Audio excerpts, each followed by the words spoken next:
What's up nih Mas Bray Bubray, apa kabar? Semoga sehat selalu ya. Kali ini Mang Udok mau bahas thermal pad. Kebetulan ada sampel baru dari Cooler Master. Nah, fokusnya itu kali ini bisa nggak sih thermal pad dipakai buat prosesor? Biar lebih pasti, pantengin terus video ini. Selamat datang di channel Murdokrus.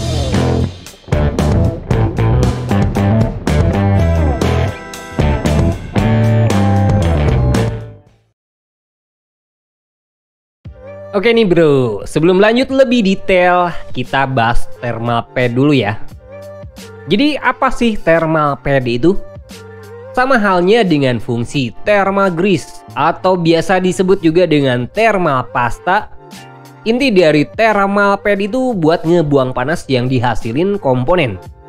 Yang beda itu bentuk fisiknya. Ketika thermal grease atau pasta, materinya itu lebih ke cairan.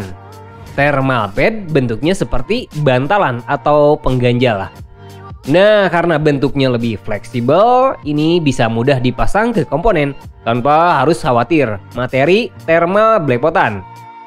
Kalian cuma perlu potong pad ke komponen sesuai dengan bentuk dari perangkat tersebut. Biasanya, thermal pad itu punya banyak varian jika dilihat dari ketebalan atau materi yang dibawa. Contoh nyatanya dari Cooler Master. Produsen bahkan punya banyak versi yang bisa disesuaikan dengan kebutuhan pengguna. Nah, kami sendiri punya 4 sampel dengan 2 pilihan utama itu antara seri thermal pad standar dan seri Pro. Inti perbedaan yang ditawarin sebenarnya dari tingkat ketebalan thermal sama kepadatannya. Kalau ukuran sih terhitung sama. Pilihan tersebut diantaranya, pertama itu ada Cooler Master Thermal Pad Pro 2 mm. Harganya sekitar 280 ribuan. Terus kedua itu ada Cooler Master Thermal Pad Pro 1 mm. Harganya sekitar 170 ribuan. Ketiga ada Cooler Master Thermal Pad 1 mm. Harganya sekitar 120 ribuan lebih. Terakhir itu ada Cooler Master Thermal Pad 0,5 mili. Harganya sekitar 60-70 ribuan. Nah, selain itu yang beda warna. Seri thermal pad standar punya warna ungu. Kalau seri Pro itu punya warna abu. Sayangnya Cooler Master nggak nyebutin perbedaan dari materi yang dibawa. Produsen cuma nyebutin potensi thermal konduktivitasnya itu nyampe 13,3 watt per meter Kelvin. Kalau seri Pro punya thermal konduktivitas nyampe 15,3 watt per meter Kelvin. Oke, balik lagi ke pertanyaan awal. Apa thermal pad bisa dipasang ke prosesor? Jawaban sederhananya, bisa dan memungkinkan. Itu karena thermal pad juga biasanya ditemukan di chip utama komponen PC atau laptop. Entah SSD, GPU, termasuk juga prosesor. Cuma buat skenario prosesor, kayaknya itu jauh lebih efektif jika kalian pakai thermal grease atau pasta. Mengapa begitu? Mari kita lihat perbandingan performanya.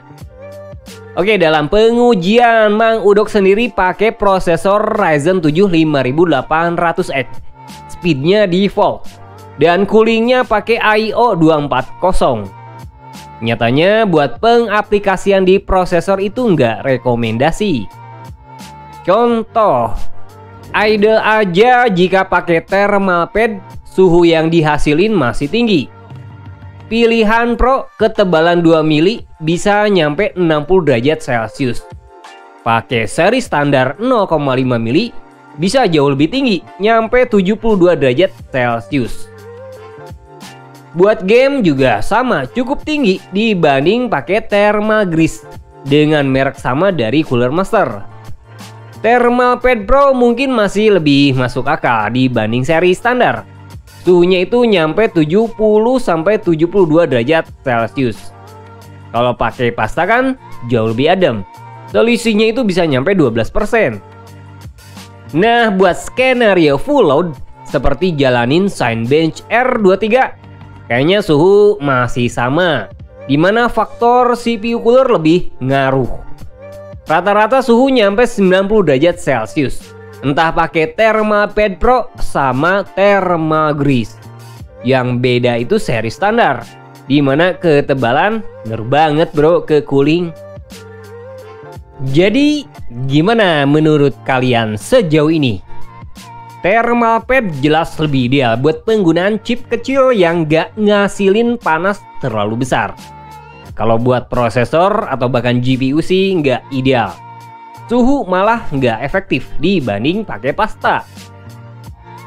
Terus tingkat ketebalan pad juga bakal ngaruh.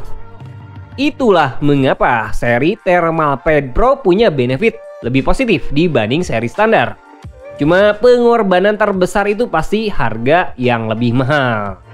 Jadi itu dia penjelasan singkat tentang Thermalpad. Semoga ya bisa bermanfaat meskipun nggak semua diungkap.